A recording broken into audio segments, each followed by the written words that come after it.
I'm going to switch over to desktop view, and you guys will have a chance to follow along with me as I go through this PowerPoint of the major styles, major figures, and major pieces of European art.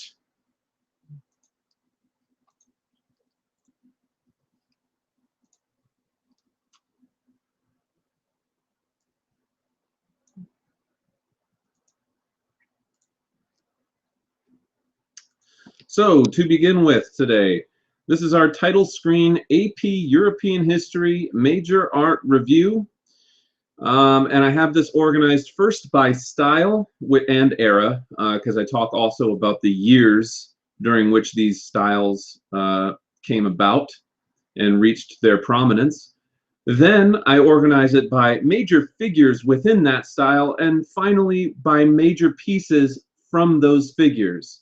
And of course, by figures, I'm referring to the artists. Sometimes, most of the time, the artists are painters. Other times, though, they can be architects or sculptors or things of that nature, particularly in these first few styles that I'll be talking about. The picture in the background we will get to. It is an image from a wall fresco, actually. It looks like it's a painting, but this is if you can see down here, this is actually a doorway. This is a painting by Raphael called School of Athens, and it's one of the most famous pieces of the High Renaissance. We'll talk about this in a little bit, but to begin with, let's look at this timeline. This is a really, now for some of these you don't need to know what the actual kinds of art are. We are starting our conversation about right here. If you could draw a line here, this is where we begin. We are starting at the end of the Middle Ages, which is known as Byzantine art. Byzantine and medieval art has a tendency to look very flat. They lack linear perspective in most of their pieces. The eyes take on somewhat of an almond shape, and the figures themselves have a tendency to look quite narrow and two-dimensional. The early Renaissance starts in, as some say, as early as the early 1300s. I usually point to kind of the late 1300s as the start of the Renaissance. And then as we get into the 1400s, it becomes much more prominent. And the thing that I want to point out about this is, as the colors would insinuate on this thing, you can see that in the center of each of these, it's darker. And then on the edges of either of these spectrums, it's lighter. And that's because there has a tendency to be some overlap here between the styles. And that these dates down here are by far from concrete figures. No one in their right mind would tell you, oh, yes, the High Renaissance started in blank and ended in blank. And those are the dates, and there wasn't one bit of influence before it and not one bit of influence after. Really, whenever we're talking about dates, when it comes to art movements, they're pretty flexible, usually by at least a couple of decades. Sometimes people argue things start earlier. Sometimes people things, end earlier or end later or whatever, and that is something to keep in mind as we go through this. So it's not like these date spans are dictated in stone from on high or something like that. It's very loosely based. The periods that we're roughly going to be talking about are the early and High Renaissance. We're going to talk about Mannerism, Baroque, Rococo, Neoclassicism, Romanticism, and Realism.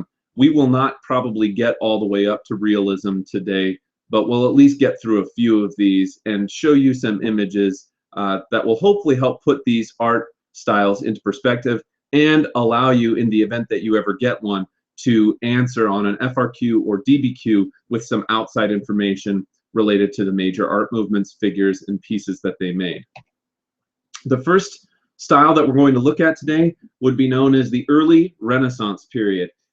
This took place from 1300 to 1480, and remember that these dates are estimates. The early Renaissance signaled a breaking away from the restrictions of Gothic and Byzantine art from the Middle Ages. Byzantine art, as I mentioned to you just a moment ago, has a tendency to look very flat. It has a tendency to lack perspective.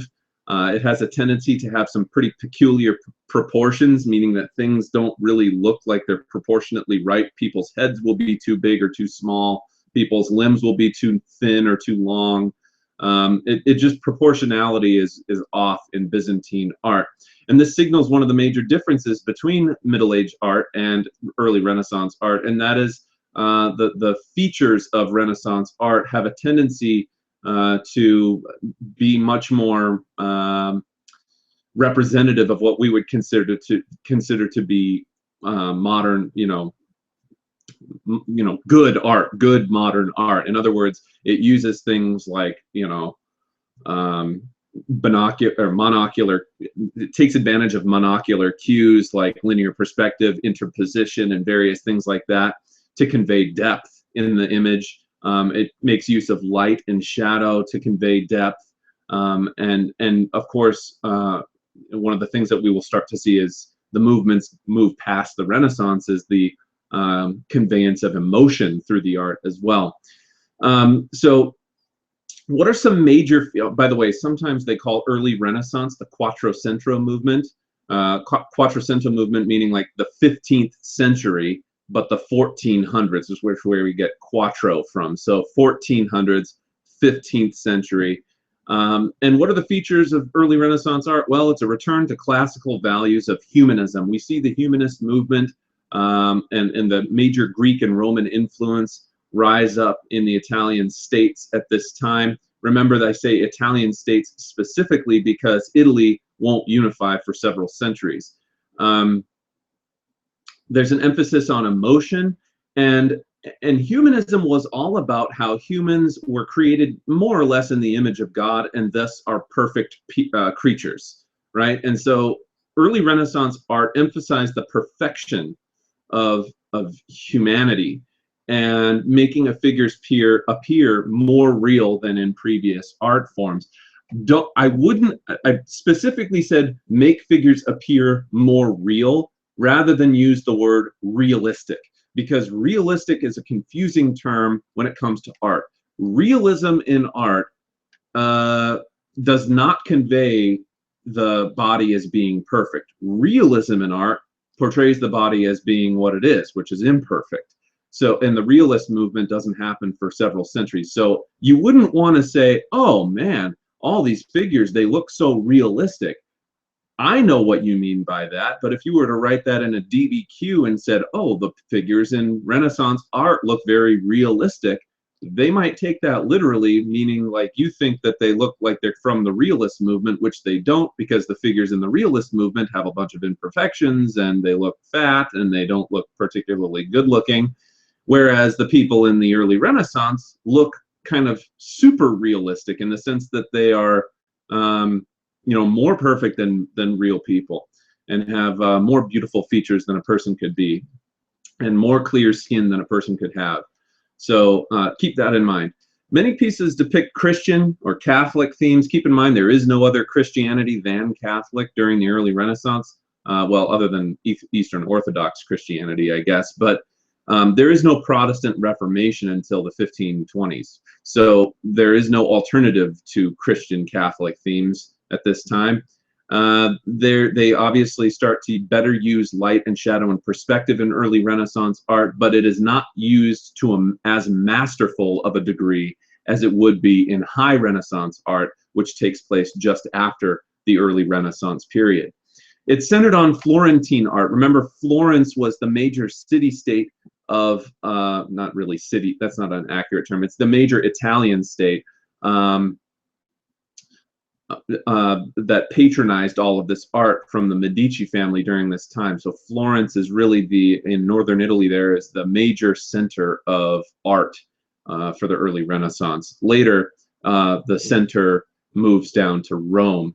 So, but in the early Renaissance, Florence and the paintings patronized or commissioned by the Medici family are the ones that kind of get this whole movement started. So let's talk about some major figures.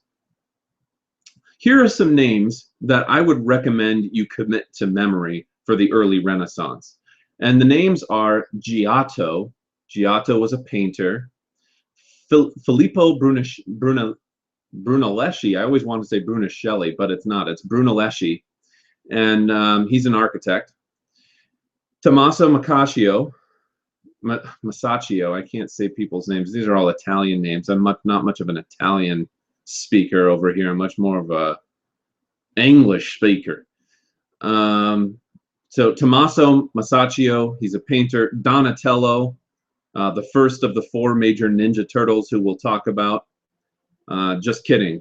That is where they get the names for the Ninja Turtles, but the Renaissance artists came first by about 500 years. So, and then the last one that I have here is Sandro Botticelli, who was a famous painter as well of the early Renaissance. These are names that in the event that you got asked a question on early Renaissance art, you would want to know and be able to reference their works. And what were their works? Well, we're going to go through for each of these guys, and I'm going to show you some major pieces. And keep in mind that as I show you these pieces, I'm not only showing them to you for the sake of demonstrating what the painter created or what the architect created or what the sculptor created. What I'm doing is I'm showing you examples of the actual early Renaissance art itself. So be looking out for some of the features that I just talked to you about on this previous slide here, okay? Depicting Christianity, better use of light and shadow than the previous century, return to classical values of humanism, perfection and emotion. Be looking out for these things whenever I go through the art pieces themselves. So let's start with Giotto. This is probably the most famous piece from Giotto, and as you can see, this is definitely an early Renaissance piece. It comes from the early 1300s, which is borderline really medieval art still. One of the famous things that you see a lot are the haloed heads of Byzantine art, and this becomes more subtle in the Renaissance, but this is still very, very early. So this is called Lamentation or the Mourning of Christ, and it's a fresco in the Scrovini Chapel in Padua.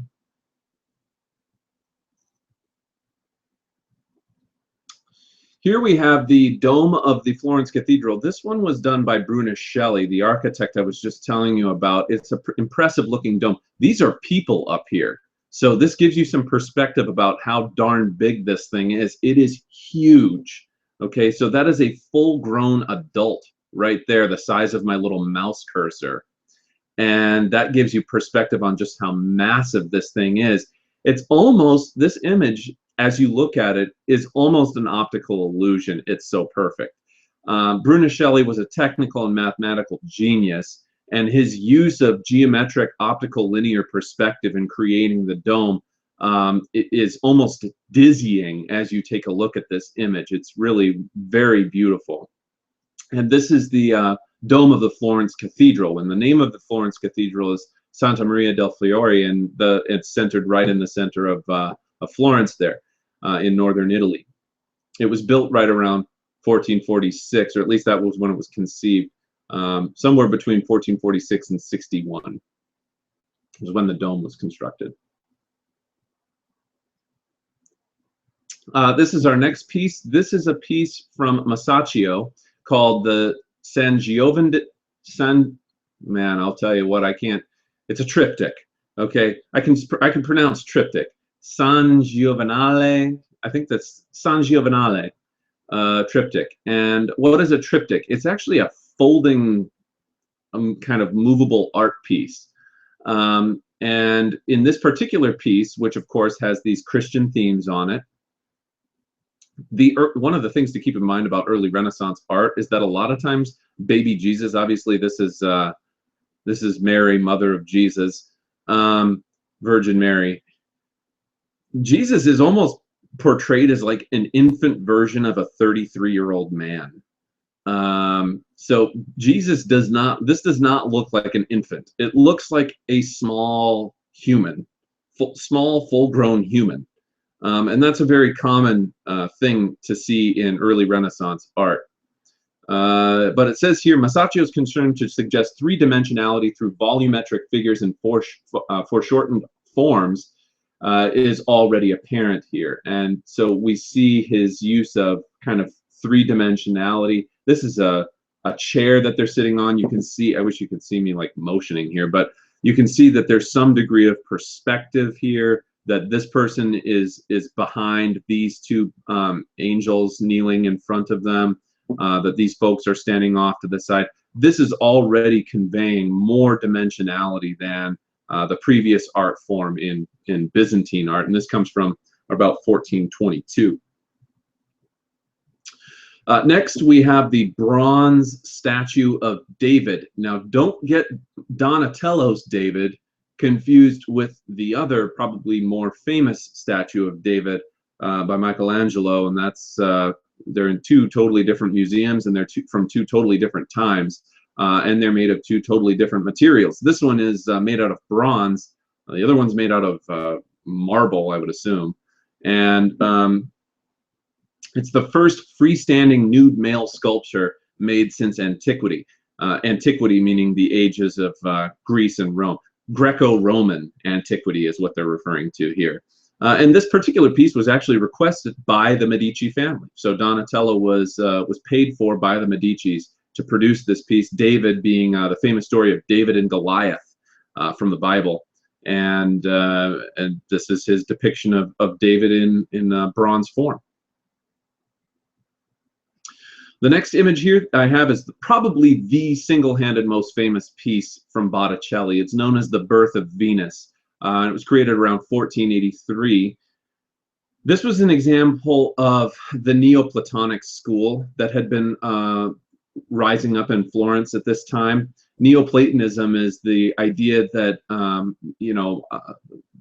keep in mind that people of this time, one of the things that's important to understand about Renaissance art and Renaissance thinking is that people during the Renaissance, during the 1400s, believed that everything that there was to be known, everything that there was to be learned, all wisdom, all learning, all knowledge had already been uncovered by antiquity. So there's a major reverence for Greek and Roman stories of their gods and goddesses, literature and plays and things of that nature. All of these ancient teachings are very, very highly valued starting during the Renaissance, which literally means rebirth, of course, referring to the fact that there was a good period of time where no one was paying attention to those learnings because everybody's thinking was pretty much encapsulated by the teachings of the Roman Catholic Church. This is an example of Neoplatonism. Venus has two major aspects in this. First of all, she's an earthly goddess who aroused humans to physical love. And think about how much of a different message that conveys than, say, an image of Jesus or Mary, which is a pretty biblical and relatively conservative story to convey in art, versus kind of the idea of an earthly goddess who aroused humans to physical love being an attribute of perfection. Or she was a heavenly goddess who inspired intellectual love in them. And that's kind of the interesting thing about this, is you could interpret it one of two ways. And so this is a great example of Neoplatonism, the idea that we see a rebirth of not only Greek and Roman values in art, but also an ability to portray humans as kind of these perfect creatures inspired by intellectual love. All right, we're going to move on here to the High Renaissance, 1480 to 1520. Sometimes this is known as the Cinquecento. So whereas the last period, the early Renaissance, was known as the Quattrocinco, this is known as the Cinquecento. And this period of time makes up the majority of the early 1500s. And this marks what many would call the pinnacle of the Italian Renaissance. It was an unprecedented, meaning never before used, display of skill and beauty. And as opposed to the early Renaissance, which was more or less centered around Florentine art, but did spread to various other places. This was centered more around Rome, and much of the high Renaissance art was paid for actually by the popes, many of whom during this time were influenced by very political motivations. Anyway, keep in mind, the 1400s and early 1500s is like the height of church corruption.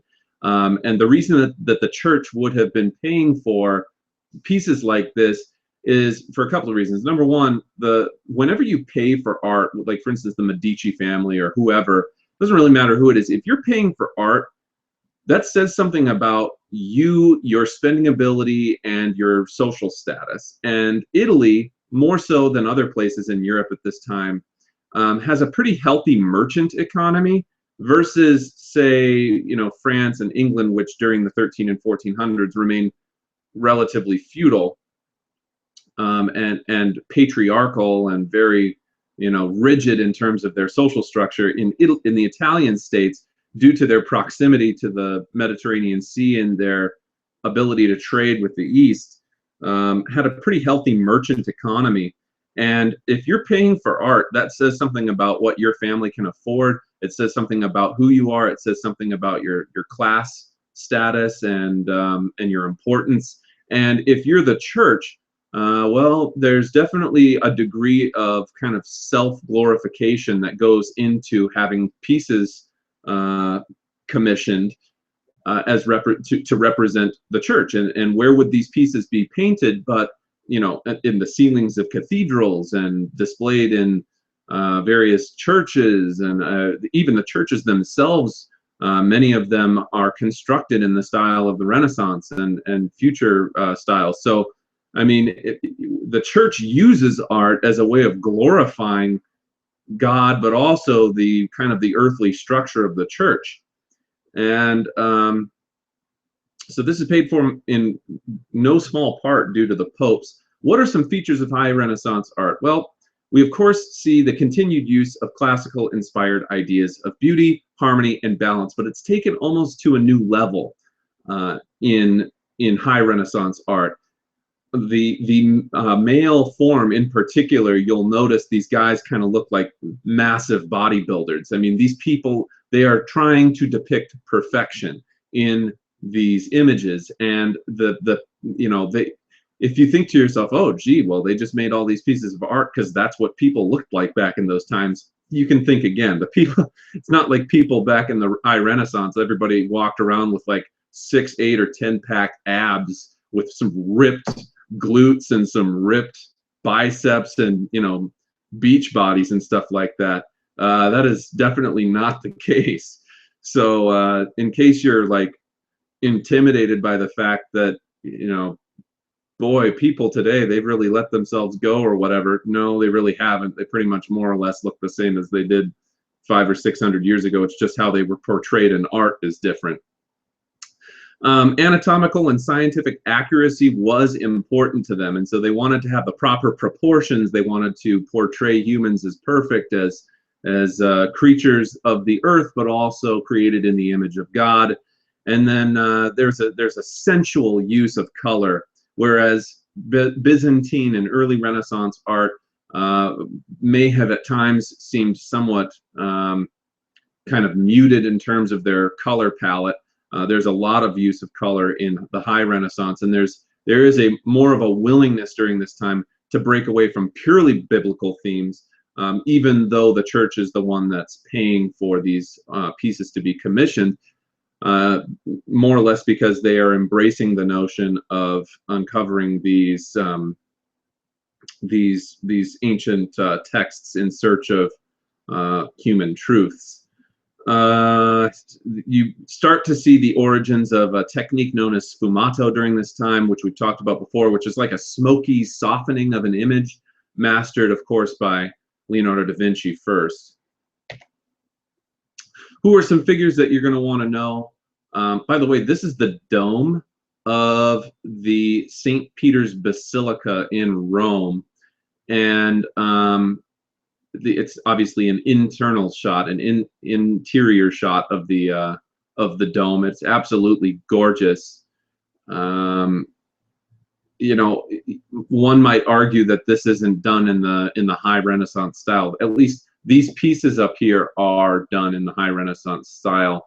But you know, looking at this, you almost get kind of a Baroquean feel as well too, because of the gilded nature of this stuff here. And so it would be difficult on your own, unless you were really pretty well versed in art, to take a look and say, oh, this is High Renaissance, because it definitely has aspects of the Baroque period here. But anyway, if you take a look at the major figures that I have labeled here, by no means is this the only list of High Renaissance artists, but I figured I wanted to limit it to maybe 3, 4, or 5 artists per time period, because if I just throw too many names at you, it's just going to be way too much for you to be able to commit to memory.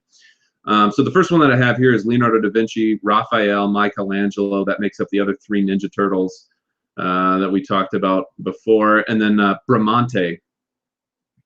And Bramante is an architect. Michelangelo is a sculptor more than he is a painter, I would say, but he's also a painter. Raphael's best known for his paintings. He died relatively young. And Leonardo da Vinci's kind of a painter, inventor, all-around guy. And that's something I was going to mention about these guys, is it's not surprising to see that these guys are well-versed in multiple areas, because the whole notion of a Renaissance man or person, if we're being gender equal here, a Renaissance person is somebody who's well-skilled, kind of a jack of all trades of sorts, because the notion of the Renaissance is that in order to be a human needed to be well-versed in all regions, not just one, and human perfection meant that you needed to take on many skills and culture oneself in a number of fields rather than just focus in a single particular area. So it's no surprise that these guys have multiple skills. These are probably the 1, 2, and 3 in terms of the most famous pieces that Da Vinci has produced. And by that I mean 1, 2, and 3. So everybody knows the picture of the Last Supper. This has been redone many times throughout history. The actual image today of the Last Supper hardly has any of the actual original paint on it, because it is so corroded and worn down. But this was, of course, the focus of that series of books called the Da Vinci Code, and the whole idea that there was like secrets to be derived from the painting and stuff really put this one up there in terms of popularity. So this is the Last Supper. You can see here the use of linear perspective. They're sitting in this giant elongated room, and there's the use of light and shadow here to denote depth in the image. Also, you can see the vivid use of colors here, although, like I say, many of these are from the image being, what's the term for it? Not renovated, but redone, you know, like restored. That's the term I'm looking for. So the image being restored has caused it so that this is probably very little of this is actually original, but whatever. Here's the Mona Lisa. This was produced around 1506. This has to be, obviously, if not the most painting by Da Vinci, probably the most famous painting of all time. And this is the one where you can really see the softening, the sfumato. Okay, notice how perfect her features are, not a single blemish on the skin, proportionality. That there's been a whole lot of studies just doing an analysis of the hands down here, her hands, and the way that they're folded and the way that they lay, and how difficult it was to paint hands and so on has been the subject of a lot of scrutiny for the Mona Lisa. But just in general, you can see it's got that real smoky image to it that Da Vinci was a master of. And then down here, everybody has seen this at some point or another. Not everybody probably knows it comes from Leonardo da Vinci, but this is the Vitruvian Man. And again, this goes back to the proportionality, the perfection of humans in the image of God, and how here we have a circle which is alleged to be the most perfect shape of all. And, you know, if you take the human and spread them out, and you've got the square in the background, the circle, and so this is, again, goes to the proportionality, the perfection of mankind. And Da Vinci, being obsessed with anatomy, would constantly be drawing things like animals or hands or even internal organs and things like that, to try to get a better idea of how to best portray humans in art form. Here you have the work of Raphael. Again, a couple of very famous images here. The School of Athens, which I had on the title screen, is from 1509. If you think about this, I mean, this is, again, the whole idea of Greco-Roman teachings. And there's actually, if you look this up on the internet, there is actually every one of these people here is representative of an actual person that lived in real life. I believe this is Plato and Aristotle here. So if you think School of Athens, the Acropolis and the birthplace of democracy and modern philosophy, all come from Athens. And so this is painted in homage to, in reverence of the Renaissance and the rebirth of these Greco-Roman ideals. Again, you can see the use of light and shadow here, shadows underneath the arcs, people who are closer and farther away depicted of different sizes, taking advantage of like a relative size monocular cue. You have here the togas that they're wearing or that they have draped around them. They look very real because of the depth and the shadow that is used to that he used in painting them. And then down here, of course, you have like the squares on the ground in the front all go to this vanishing point up here somewhere to give this very proportional and even symmetrical ambiance to the image. Down here, Galatea, 1514, this is kind of Raphael's heyday. He was at his height in this time. This image is actually much larger than I have demonstrated here, but you can see this is a very famous portrayal. And then Sistine Madonna over here, circa 1512, and this is a very famous, the two angels looking up here. Again, Jesus is still not moved away from being portrayed as like a small adult. He looks more like, I don't know how to describe how he looks here. You would say that he almost, look at him, he's kind of got the beginnings of a six-pack here. No baby looks like this, okay? He can probably lift more than I can in this image. So it's kind of an odd way of portraying Jesus, but nonetheless, you can see that this is very representative of the same types of high Renaissance qualities that I mentioned in the previous slide. Here you have the works of Michelangelo, best known for his sculptures, actually. This one is Michelangelo's David, not to be confused with Donatello's David. You can see here, the perfection, the demonstration of the hand down here and how that lies. And this is, the interesting thing about this is, once again, biblical story, David and Goliath, but really when you look at this, you don't think Bible, you think Greco-Roman. He looks just like this could be, for anyone who didn't know anything about art, you could take a look at this and say, oh, this is an image of Julius Caesar, or this is an image of whoever. If you didn't know art, you'd be more inclined to say that this came from the period of Greece and Rome than you would to say, oh, this is a character in a biblical story depicted through the classical style that resurged during the Renaissance. Over here, again, another famous piece, Pieta, by Michelangelo, and you have here Jesus, who looks like he's just been taken off the cross, being held by Madonna, Virgin Mary. Very, very amazing. I mean, if you look at this, this looks like it could be actual cloth here that she's holding him in, but obviously this is made out of stone. I mean, it's made out of marble. So this is it's pretty impressive if you consider the amount of work that went into making this look the way that it does. Probably one of his most famous pieces, though, are the frescoes on the ceiling of the Sistine Chapel that he did in 1512. And this is the one, you can see it actually up here, and I have it on a different image. I had it actually on the previous slide as a background. This is the one of the fingers touching, the famous, like, I forget what they call this, but the famous portion of the Sistine Chapel where you have God and Adam here touching fingers. The creation of Adam, I think, is the name of it.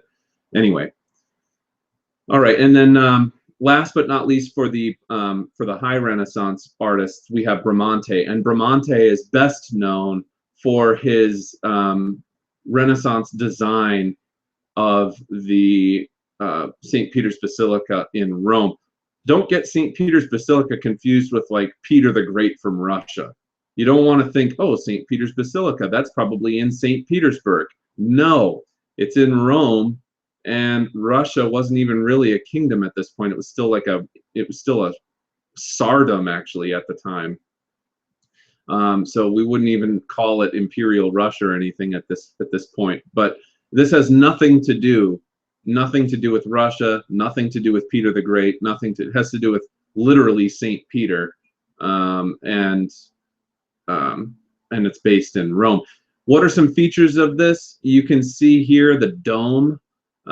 This dome, you might look at it and say, wow, that looks a lot like the dome on the top of the Capitol building, or on top of the, whatever, the cathedrals around. There's actually a cathedral in St. Paul that has a dome very similar to this. Well, yeah, it does look like that because it's done in the style of Greco-Roman classical art. So you have down here the Roman pillars that, or the Greco-Roman pillars that you would often see on those buildings.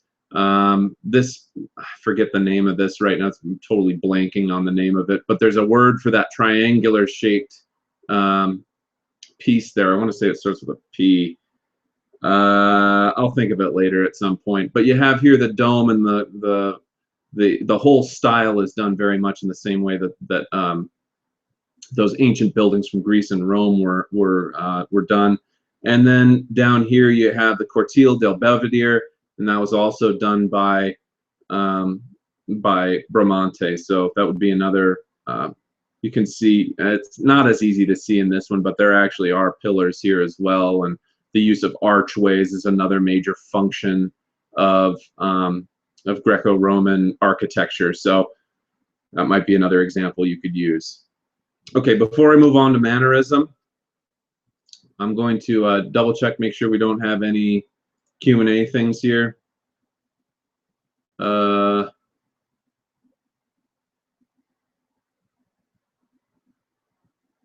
One second. Okay, so why did they portray baby Jesus that way, like a small man? The reason that they did that is because Jesus was supposed to be like, okay, so the whole idea of Christianity is that Jesus is the Son of God, right? And if you are portraying Jesus as a baby, that says something about naivety. It says something about a lack of like you haven't yet reached your perfect form. Like if we're considering adulthood your perfect form, your full maturation, things like that. That's why they portrayed Jesus with very adult type features as a baby, is because they didn't want to disrespect his positionality as their Lord and Savior by depicting him in a way that would make him seem infantile or somehow immature, or something along those lines. So that's the best answer that I have for that. It may not be a 100% accurate answer, but I seem to remember reading about that somewhere. Jesus is portrayed in slightly more infantile terms in different periods, but if you think about babies and their proportions, right? Babies' proportions are weird. If you took a baby and you just took a baby and blew the image up and put it against the image of a full-grown adult, it would not look right. It would look, the proportions would be all off. And because the Renaissance was all about mastering proportions, they kind of got the baby proportions off a little bit, perhaps intentionally, because they thought that the full-grown male and female forms were more indicative of perfection and representative of humans than an infant is. How did the intellectuals and artists of the Renaissance become compatible with the principles of humanism along with other philosophies of the Renaissance with the doctrines of the Roman Catholic Church? Whoa, that's a mouthful. Let me read that more carefully. How did the intellectuals and artists of the Renaissance become compatible with the principles of humanism along with other philosophies of the Renaissance with the doctrines of the Roman Catholic Church? Well, they had a fine line to walk. If you're going to be an artist during this time, and you are going to portray things from ancient values, antiquity, the Greco-Roman times, you are walking a fine line with the church, because you're doing it for a couple of reasons. The first reason that you're doing that is because probably these people, in their quest for uncovering knowledge, and remember, I use that term uncovering knowledge very carefully, because they're not in the pursuit of new knowledge. That's the backbone of the scientific revolution. They are interested in uncovering ancient truths, ancient knowledge. And uncovering ancient knowledge doesn't necessarily in itself go against the teachings of the church. But if you start to use that to question the church, and you say, well, here's how things used to be done, and we ought to emphasize a secular, more human, more earthly quality, rather than embrace the notion that we came from Christianity and we're creations of God, and that's going to quickly upset the Roman Catholic Church, which at the time still has a political stranglehold on the majority of Europe. So the way that they did that was basically they were like, yes, we're portraying ancient teachings, ancient learnings, but we're also acknowledging that the reason that these ancient truths and so on exist is because God has given us this gift.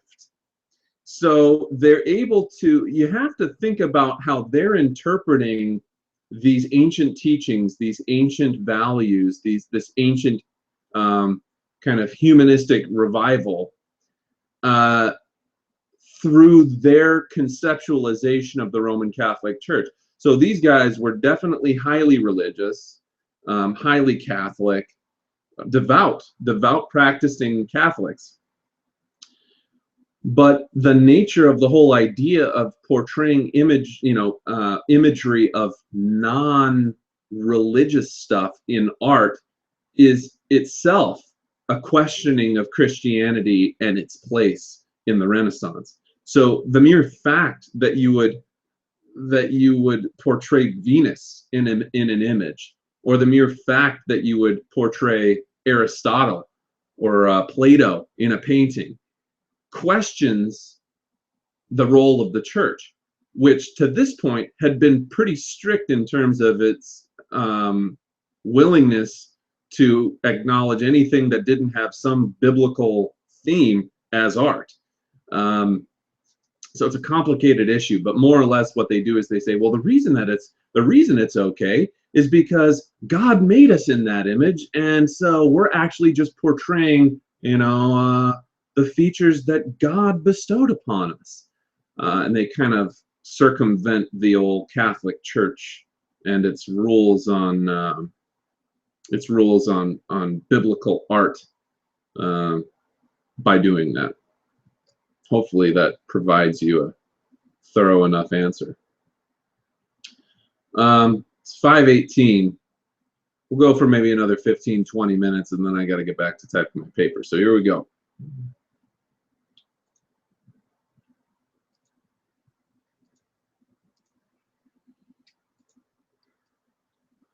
We got some good ones coming up here, though. Mannerism. Mannerism takes the place of high Renaissance art, and it is a pretty seamless transition to Mannerism. At first, you're going to look at Mannerist art and say, how is that any different from high Renaissance art? But when you gain an eye for it, it's really quite clear what makes it different. So Mannerism takes place from 1520 to 1600, and this eclipses what the start of really the Protestant Reformation, although that's not what Mannerist style is about. Mannerism literally translates from this Italian word that means style, and it refers to paintings and sculptures that emerged in Rome and Florence during this time. Rome and Florence, of course, very Catholic regions in Europe. You might call Mannerism the bridge between the High Renaissance and Baroque art. So it kind of operates as the bridge connecting the two together. When you look at Mannerist art, you're going to notice that the art is almost a little bit more artificial. The characters look more like cartoon characters in a way than they do like actual figures, actual humans. So in other words, it's almost exaggerating the quote-unquote perfection of the High Renaissance into a more artificial, emotional, vivid form of art.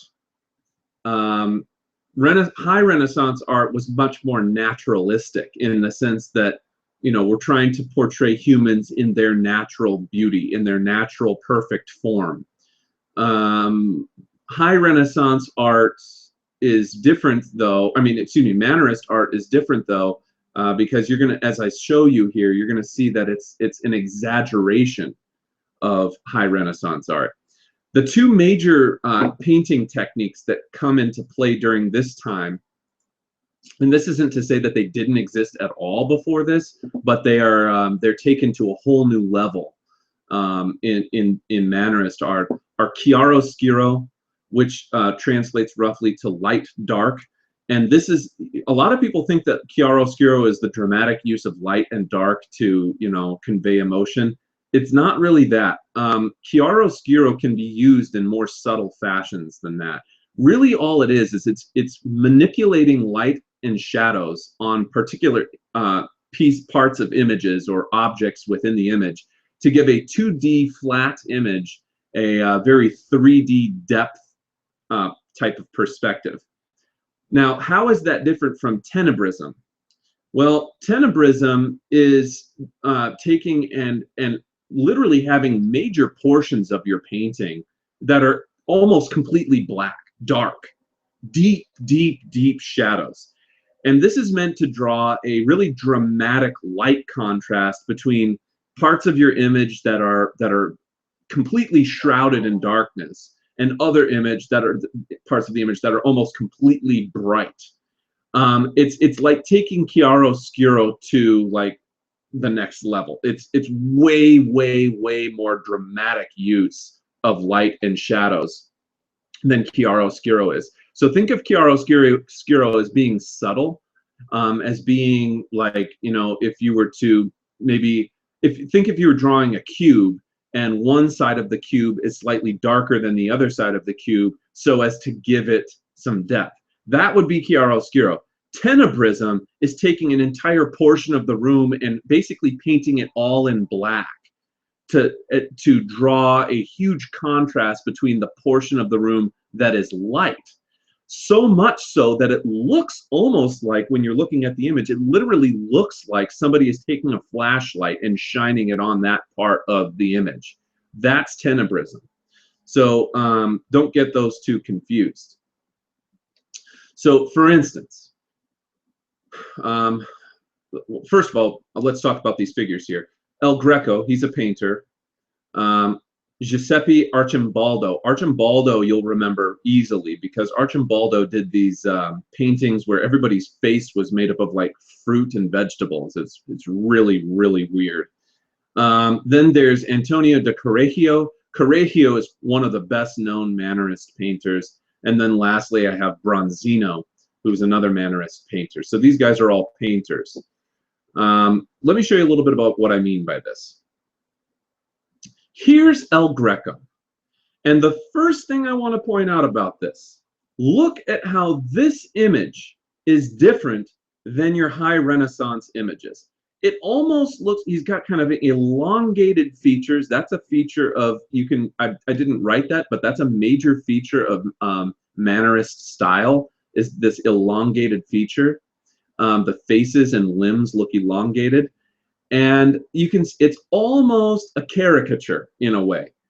I mean, it's not to say that it's not an accurate representation. I'm sure the guy looks somewhat like this. This is a presumed self-portrait of El Greco done in 1595, towards the end of the Mannerist movement. This is Christ carrying the cross, also done by El Greco in the 1580s. But again, you can see the elongated features. Look at the eyes. It almost looks like he has tears welling up in the eyes. The Mannerist style is meant to evoke emotion. And it does that through its use of lighting and dramatic color differences. Down here is an image of a view of Toledo by El Greco done in 1600. And you can see here, again, the use of light and shadow to convey depth. You know, this is kind of a mild form of tenebrism here, but you're going to see even more tenebrism later. This would be like chiaroscuro. Take a look at this. You can see here, this part of the cross looks like it almost comes out at you because of the use of lighting and shadow here from above to convey depth. That's chiaroscuro. The robe here, okay? This is chiaroscuro. The robe is lighter here and it's darker back here. That's chiaroscuro. Tenebrism is like when you have entire sections of the painting that are just completely shrouded in darkness, like down here. This is tenebrous, okay? So this is like shadows enshrouding the entire outside of the image, and then just dramatic light on the rest of the image. And of course, what that does is it draws your eyes to particular places. Now, these are all portraits, and portraits are always done of human subjects, although this is a stretch to call these human subjects because this is all made up of a bunch of crazy fruits, vegetables, and plants, and whatever else. And this is exactly what Arcimboldo was known for. You know, Mannerist style. What does this do? It definitely conveys emotion. It's just weird to look at, but again, brilliant.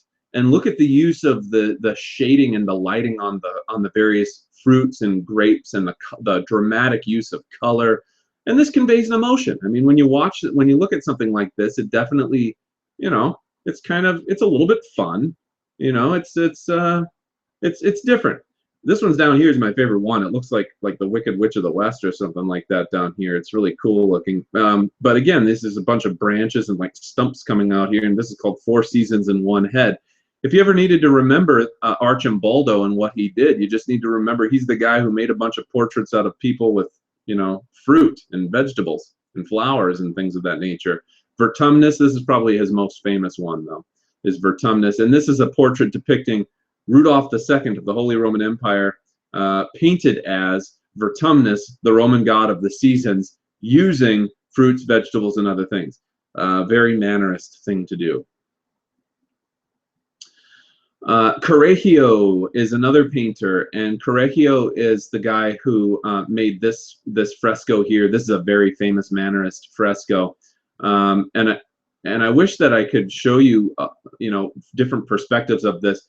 This is almost painted so amazingly that you can't tell really where the top of the thing ends. And this is such an amazing use of perspective in painting this kind of spherical dome shape with this you know, ascension into heaven. So this is called Assumption of the Virgin. It's a fresco on the dome of the Cathedral of Parma in Italy, and it was done by Correggio in 1530, which would have been only just a few decades after Michelangelo did the Sistine Chapel. This is called Jupiter and Io. It's from a larger series on Jupiter's love, so he did a number of these, but this was another very famous Correggio piece. And again, you can see kind of the exaggerated body features here, and you know, once again, the Greco-Roman subject, which is no surprise. as that carried over from the High Renaissance. And then you might recognize this one from the cover of your book. This is a Mannerist piece. This is done by Bronzino, another famous Mannerist painter. Bronzino's work was mostly commissioned by various families, but down here is the most Mannerist of them all, if you will. And the reason is because if you take a look at this, again, it's got this very kind of cartoony quality to it. You would never look at this and mistake it for a photograph of an actual human. And these ones you wouldn't really do that either. I mean, you look at these and you instantly know we're looking at a painting here, and the reason is because of the exaggerated features that they have. But again, I made this one, which is entitled Holy Family with the Infant Saint John the Baptist. I put this one down here because this is just a masterful use of chiaroscuro. If you look at the way her dress is draped across her with the various folds in the cloth, and then you have this larger garment piece down here, which, I mean, kids, I mean, I'm looking at this on my giant monitor in my office here, and this looks like an actual blanket. I mean, it's truly unbelievable what these guys were able to do in manipulating light and shadow to convey depth.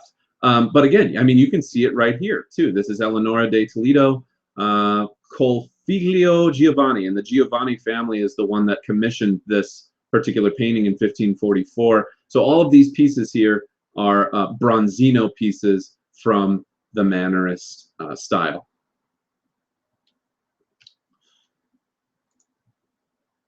Okay, I'm going to go back and check and see if we have any questions here real fast.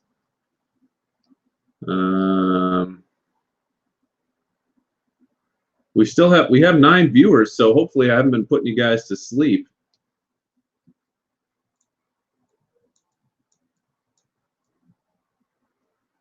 Okay, looks like we're all good to go. I'm going to cover Northern Renaissance, and then we're going to call it for today, as I have some other stuff to do. So, Northern Renaissance, you might ask yourself, what's the difference? Renaissance, early Renaissance, high Renaissance, Northern Renaissance, Mr. Knight, who really cares? Well, you do if you want to do well on the AP exam. And the Northern Renaissance is actually quite different from the Italian Renaissance, both in terms of what they were inspired by, but also in terms of their subject matter and how it kind of plays out. The Northern Renaissance takes place, it's almost hard to describe exactly when it takes place. 1420 to 1580 is the dates that I've put here. Some argue it started before that, some argue it started after that, some argue it ended before this, some argue it lasted a little bit later than that.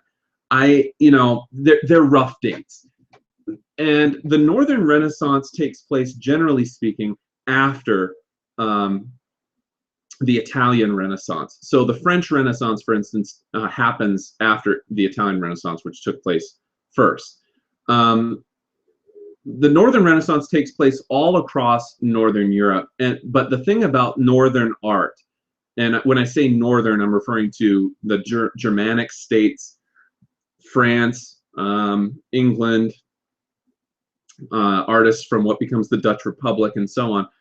This art holds on to Gothic art and, to a lesser extent, Byzantine styles longer than the Italian Renaissance does. So in Northern Renaissance architecture, you're more likely to see Gothic-inspired themes than you are in, say, Italy or something like that.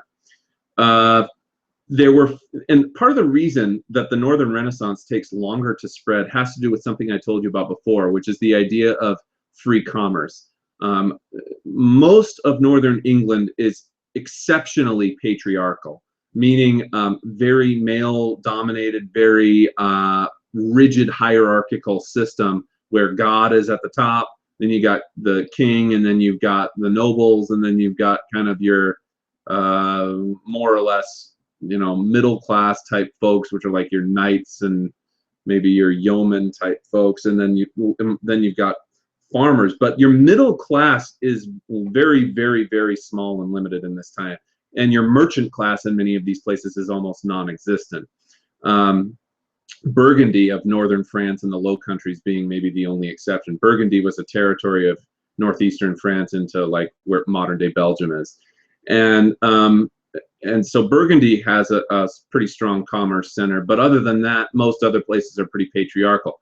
The main center of the Northern Renaissance is in Germany and what was previously known as the Spanish Netherlands. And these two regions end up producing a lot of very famous art for the Northern Renaissance, which was inspired more by religious reform than it was by humanism. And if you think about the revival of Greco-Roman antiquity down in Italy, that really serves as the major motivator, inspiration for creating those pieces of art. And I've talked a lot about that so far this PowerPoint. But the Northern Renaissance is more about returning to your ancient Christian values, not your ancient Greco-Roman values. And the reason that takes the center stage here is because, of course, by 1520, which would be about the height of the Northern Renaissance art movement, you have the development of Lutheran and Protestantism coming up in northern Germany and spreading to some areas in the Netherlands and various other parts of Europe as well, Denmark and so on. So the Northern Renaissance is much more based in kind of the northern humanist values, which was more inspired by religious reform and a return to ancient Christian values. This piece that I have in the background is a very famous piece by an artist by the name of Van Eyck. And one of the things I want to draw your attention to that's very difficult to see because the letters kind of eclipse it is that this is, let me remember the name of this one. This is called Arnolfini, or the I have it down here again. The Arnolfini portrait. And the Arnolfini portrait, where was I? Right here, was pretty brilliant. If you take a look at the background, there's a convex image of a mirror on the wall here, which takes depth to a whole new level, that you have a mirror in the background, especially a convex style mirror. And so actually their backside images are portrayed on this image back here. So if you look this up later, you can take a closer look at it. It's pretty incredible. All right, figures of the Northern Renaissance included a guy by the name of Albrecht Dürer. He was, there should be two little dots over the U here, Dürer. He was a German painter. Hans Holbein the younger, Jan van Eyck, he was the one that I just showed you, and then Peter Bruegel the elder was another famous painter of this time, Dutch painter. This is Dürer. And you might remember this image from the PowerPoint when I first showed it to you in class. This is his self-portrait in 1500. Over here is another very famous piece that he did called Melancholia I, right around 1514. It was actually an engraving. And it's unbelievable. If you guys go online and look up Melancholia I, there's a whole story. I'm not going to talk too much about each of these because I'm kind of droning on and on here, and I don't want to bore people. But look this piece up and read about it. It is fascinating.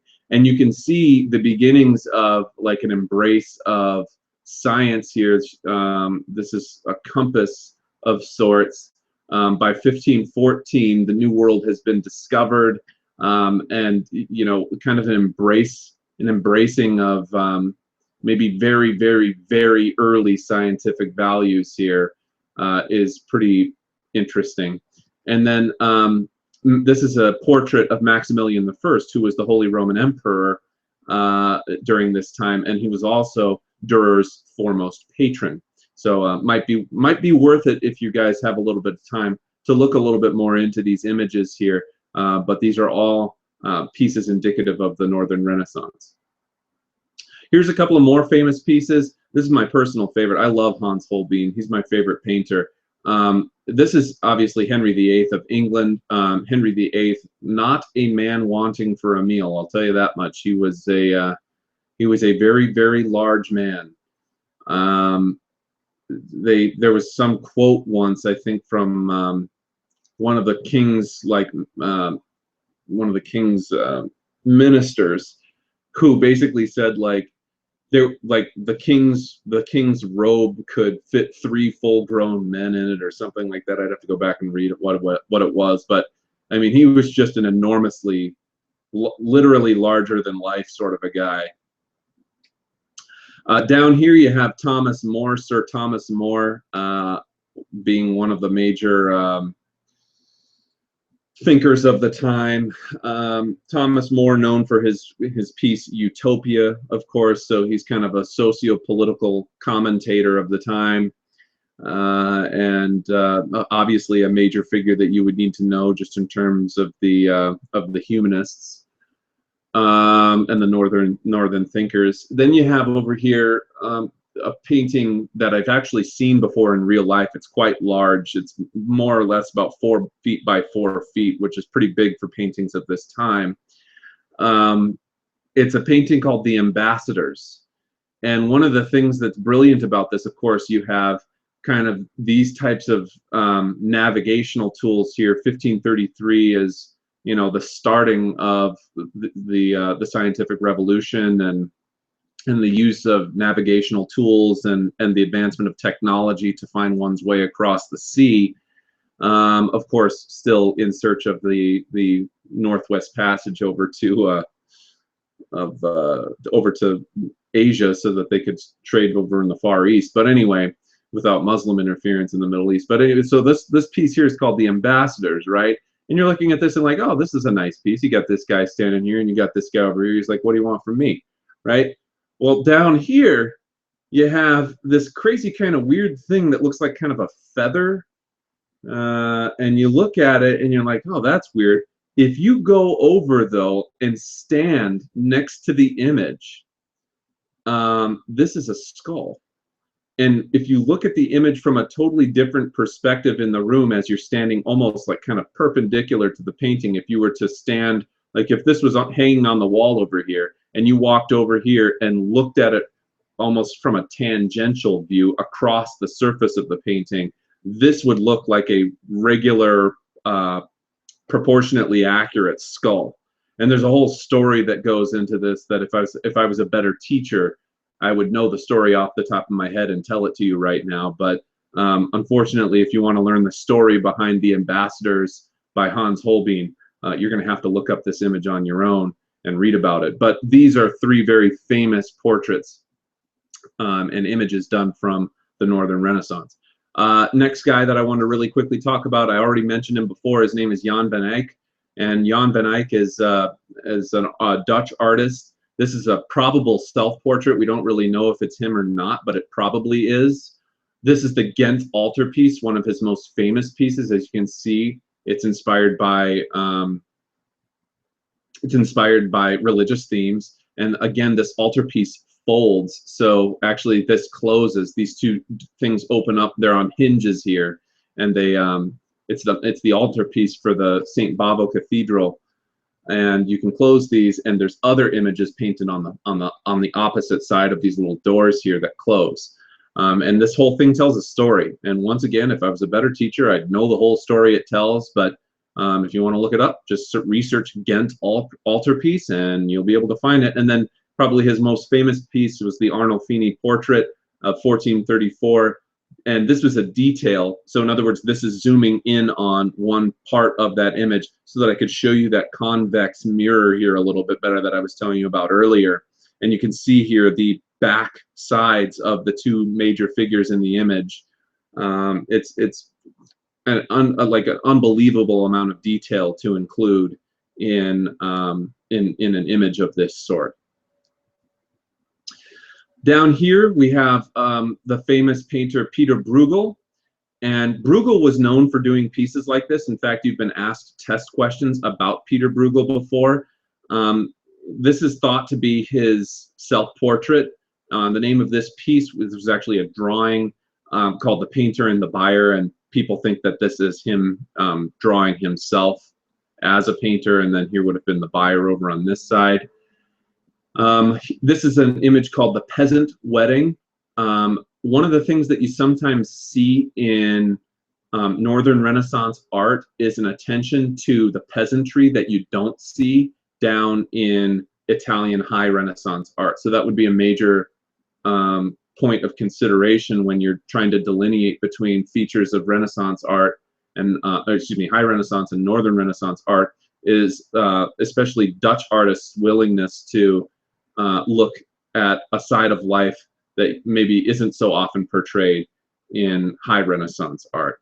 And down here, this is called Netherlandish Proverbs, which again depicts kind of city life at large in the Netherlands. All right, and that is where I'm going to leave it off for now. I have lectured here for about an hour. Let me put it back on screen mode.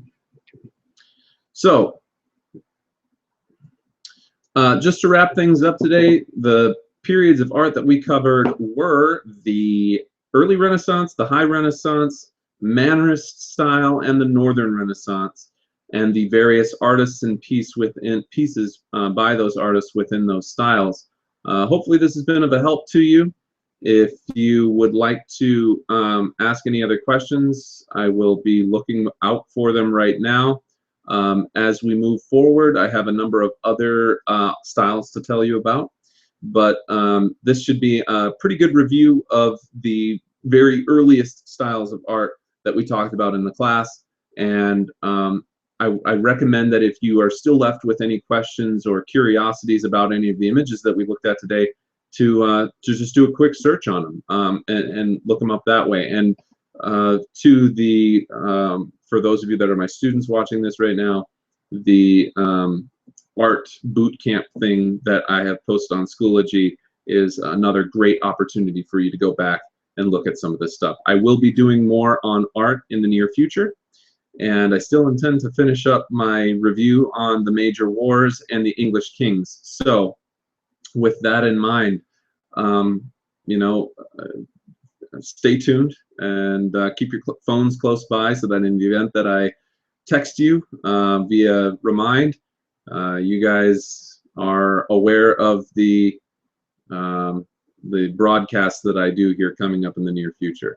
So thank you for tuning in today and taking time out of your Saturday to do this. Believe it or not, this has been a nice aberration for me for you know, covering more stuff on the Victorian Navy, British Isles. I've got about 10,000 books that I'm sitting in that you can't see on camera sitting around me. So been nice to change up my my afternoon on this rainy afternoon here in Corona, California. Then again, you know what they say, April showers bring May flowers. And what do May flowers bring? Puritans. Well, kids, adios.